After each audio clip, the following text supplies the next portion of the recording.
तो मैं एलएलबी के नेक्स्ट टॉपिक के साथ आपके सामने हाजिर हूँ। लास्ट वीडियो में मैंने बात करी थी कि वॉइड ऑफ इनिशियो क्या होता है, इसका क्या मतलब होता है। वॉइड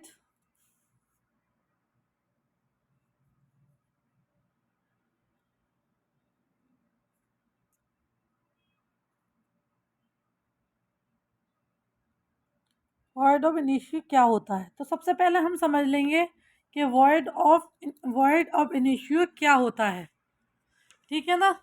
तो सेक्शन 24, 25, 26, 27, 28, 29 और 30 से लेकर ये सारे एग्रीमेंट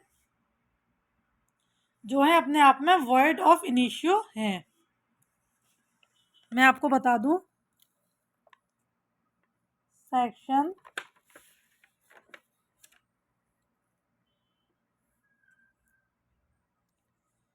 24, 25, 26, 28, 29 और 30 ये सारे एग्रीमेंट क्या हैं, ये वॉइड ऑफ इनिशियो हैं। ठीक है। अब ये हम समझ लेते हैं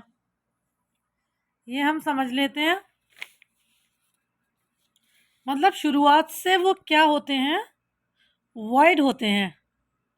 शुरुआत से वो वॉइड होते हैं। तो 24 की बात करें, जब भी कोई चीज़ ऑफुल 24 की बात करें जब भी कोई चीज़ अनलॉफुल ऑब्जेक्ट या कंसीडरेशन को लेकर बैठे खास पार्टी या फुली, तो वो अनलॉफुल हो जाती है। ठीक है। कंसीडरेशन को लेकर अगर आप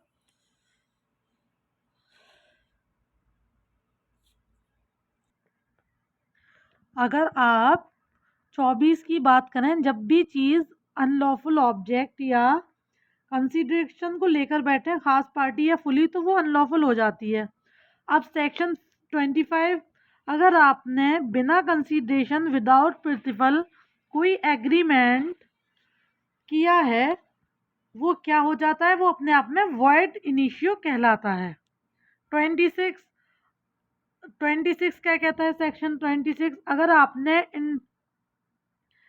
आपने इन रेस्टेंट ऑफ मैरिज के रेस्टेंट में विवाह के अंदर कोई रुकावट डाली है, तो वो अपने आप में वॉइड कहलाएगा। ठीक है, वॉइड कहलाएगा। अगर आपने किसी व्यापार में रुकावट ट्रेड में यानी कि किसी ट्रेड में रुकावट डाली है, तो यहाँ पर वॉइड कहलाएगा। ठीक है।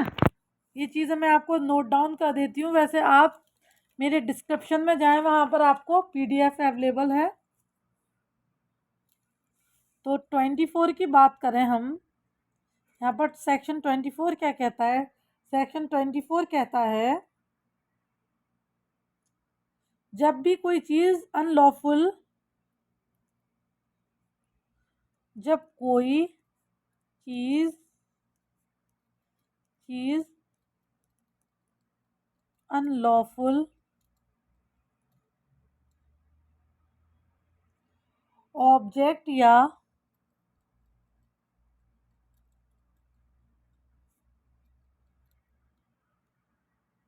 कंसीडरेशन को लेकर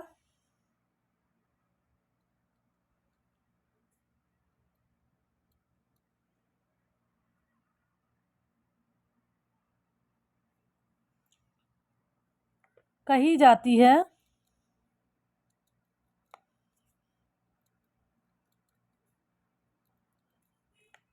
वो क्या हो जाती है, वो हो जाती है अनलॉफुल। वो हो जाती है अनलॉफुल हो जाती है ये। अब सेक्शन हमारा 25 क्या कहता है, सेक्शन 25 मैंने आपको बताया, अगर आपने बिना कंसीडरेशन विदाउट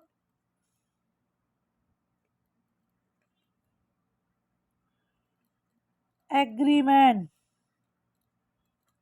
ये कहती है सेक्शन 25, विदाउट प्रिंसिपल कोई एग्रीमेंट किया है तो वो क्या हो जाता है, वो वॉइड इनिशियो कहलाता है। 26 क्या कहता है, 26 अपने आप में इन्वेस्टमेंट ऑफ मैरिज, यानी कि मैरिज में रुकावट, विवाह में रुकावट। और 27 ये किसी ट्रेड में रुकावट, व्यापार में रुकावट। और 28 क्या कहता है हमारा, 28 की बात कर लें, अगर कोई लीगल या लॉफुल लॉफुल प्रोसीडिंग है और आप ऐसा कॉन्ट्रैक्ट कर रहे हो कि लीगल प्रोसीडिंग के अंदर बाधा पहुंचे, ठीक है, लीगल प्रोसीडिंग के अंदर बाधा पहुंचाना, लीगल प्रोसीडिंग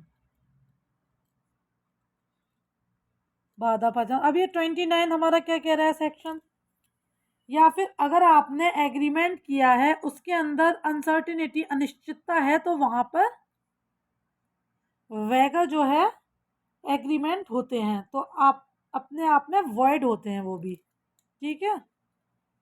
अनसर्टेनिटी अनिश्चितता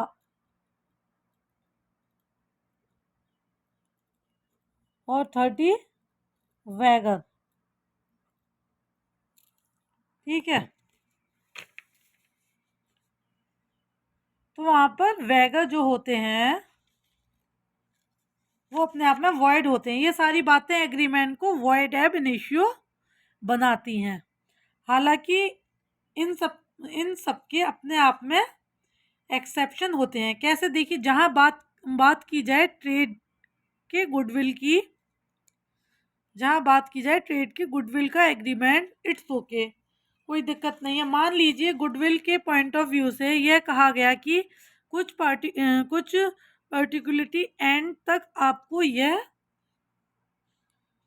व्यापार नहीं करना है, तो अपने आप में एक वैलिड कॉन्ट्रैक्ट है। दूसरी बात, लीगल प्रोसीडिंग के अंदर रुकावट डालना, वॉइड, ठीक है, लीगल प्रोसीडिंग के अंदर रुकावट डालना। लेकिन इसका एक्सेप्शन क्या हो सकता है, जैसे सपोज करो आप किसी मामले का ऑर्बिट्रेशन ऑर्बिट्रेशन में भेजना चाहते हो, किसी मामले को आप ऑर्बिट्रेशन में भेजना चाहते हो, तो और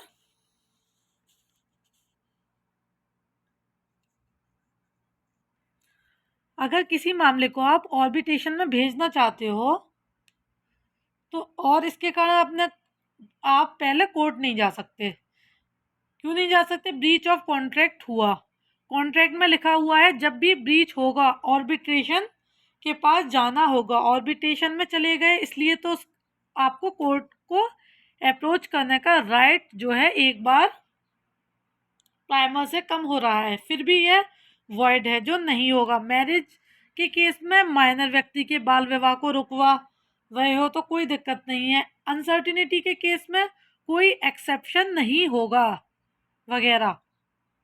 केस में एक एक्सेप्शन हो सकता है, जैसे मान लीजिए हॉर्स रेस होती है, आपको मैं एग्जांपल देती हूँ। एक हॉर्स रेस होती है, इसके अंदर 500 से ज़्यादा का इनाम वगैरह दिया जाता है, तो उसको उन्होंने माफ़ कर रखा है।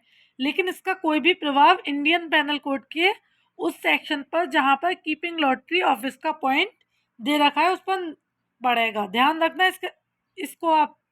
अब इसके साथ कोई और ऐड हो सकता है। यहाँ पर वॉइड वाले पॉइंट थे, यहाँ पर क्या पॉइंट थे, यहाँ पर वॉइड वाले पॉइंट थे सारे के सारे।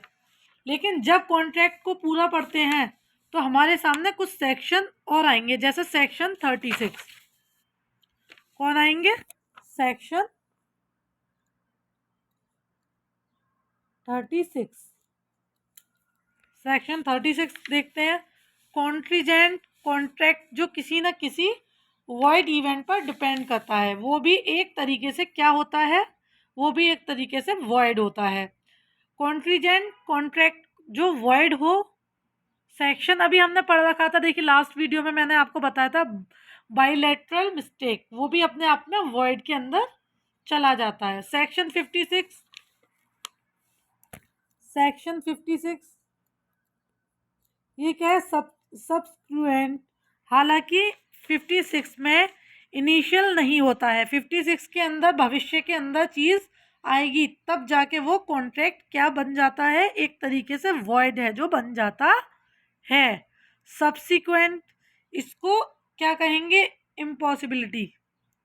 सब्सिक्वेंट को क्या कहेंगे, impossibility, असंभवता। Subsequent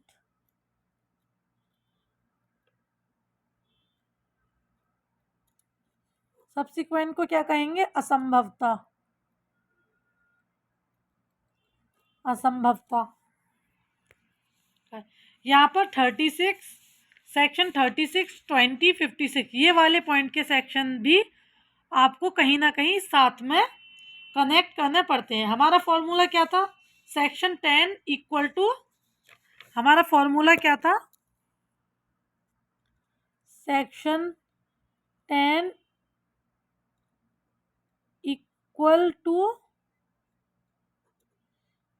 to section 11 plus 14 plus 23 plus not void ab initio. ठीक है, ये हमारा फॉर्मूला था, ये हमारा फॉर्मूला था।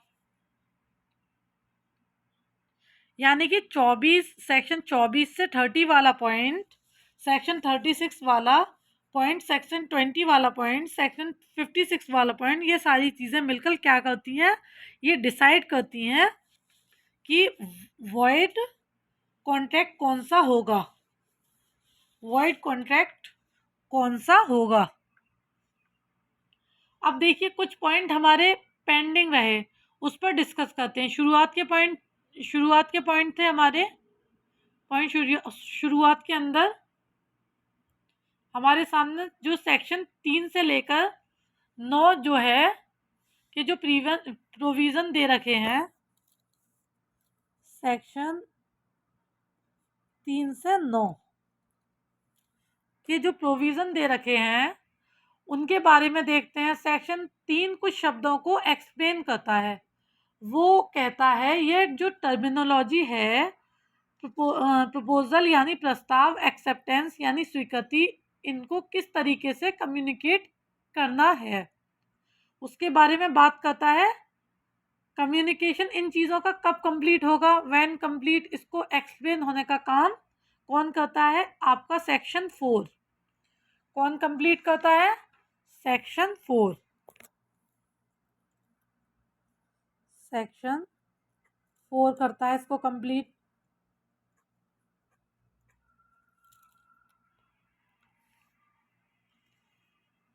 बहुत सिंपल भाषा में लिखा हुआ है, जैसे मान लो एक व्यक्ति है जो ऑफर दे रहा है, किसको, दूसरे व्यक्ति को। अब इसका कम्युनिकेशन कब कंप्लीट होगा, इसने जो किया है उसको बोला जाता है प्रपोजल, प्रस्ताव। तो प्रपोजल कब कंप्लीट होगा, सीधा सा फंडा है, प्रपोजल तब कंप्लीट होगा जब ये प्रपोजल एक तरीके से उस व्यक्ति के पास पहुंच जाएगा। उस व्यक्ति के पास पहुंचा नहीं है तो प्रपोजल कंप्लीट नहीं होगा। फिर वो व्यक्ति क्या करेगा, अपनी तरफ से वापस एक्सेप्टेंस को भेजेगा। अब एक्सेप्टेंस जो है इसके पॉइंट ऑफ व्यू से भी देखा जाता है और एक्सेप्टर के पॉइंट ऑफ व्यू से भी देखा जाता है, एक्सेप्टेंस ऑफर के पॉइंट ऑफ व्यू से भी देखा जाता है और एक्सेप्टेंस के पॉइंट ऑफ व्यू से भी देखा जाता है। एक्सेप्टेंस ऑफर के पॉइंट ऑफ व्यू से कब कंप्लीट होता है, तो वो कंप्लीट होता है जैसे इसमें टर्मिनोलॉजी के अंदर, जैसे मान लो एक लेटर लिखा, एक लेटर लिखकर स्पीड पोस्ट कर दिया, एक लेटर लिखकर स्पीड पोस्ट करा दी, एक्सेप्टेंस का कम्युनिकेशन कंप्लीट हो गया। और ऑफर के पॉइंट ऑफ व्यू से एक्सेप्टेंस का कंप्लीट कब होगा, जब ये रिसीव होगी, सामने वाले व्यक्ति को रिसीव होगी। यह बात सेक्शन कहाँ पर की गई है, ये बात की गई है सेक्शन 4 में ये बात कही हुई है। अब क्या होता है, एक व्यक्ति प्रपोजल देता है, बाद में रिवोक करना चाहता है, तो अब क्या होता है, अब प्रपोजल एक्सेप्ट कैसे हो सकता है, अब प्रपोजल कैसे एक्सेप्ट हो सकता है, एक्सट्रोमिशन के माध्यम से हो सकती है, मतलब या तो एक्ट से करो या ओमिशन के माध्यम से करो। ठीक है, समझ में आ रहा है। यहाँ पर समझना है कि एक्सट्रोमिशन से ऐसा हो सकता है प्रपोजल वगैरह कम्युनिकेशन का इस तरीके से कैसे कंप्लीट होगा। उसके बाद रिवोकेशन का मामला जो है कैसे सेट होगा, कम्युनिकेशन और रिवोकेशन किसका, प्रपोजल का एक्सेप्टेंस का, या ये सारी बातें यहाँ पर आएंगी। ये सारी बातें आपको मिलेंगी 3 से लेकर 9 तक। कहाँ मिलेंगी, 3 से लेकर 9 तक। अब सेक्शन 5 की बात करें, हम सेक्शन 5 की बात करें, रिवोकेशन किस तरीके से होगा। सेक्शन 5 है हमारा,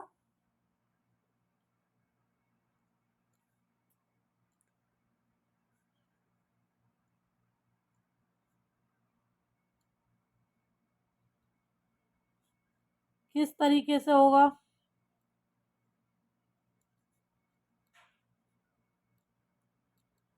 ये बात करेंगे हम नेक्स्ट वीडियो में। और आपको मेरी वीडियो अच्छी लगा करे तो प्लीज़ लाइक सब्सक्राइब ज़रूर करा करें और शेयर करा करें।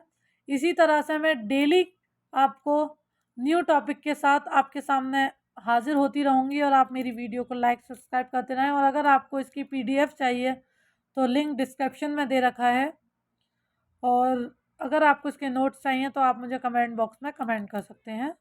इसी तरह से मैं अपने ऑल सिलेबस ऑल सेमेस्टर के कंप्लीट करूँगी। Thank you so much.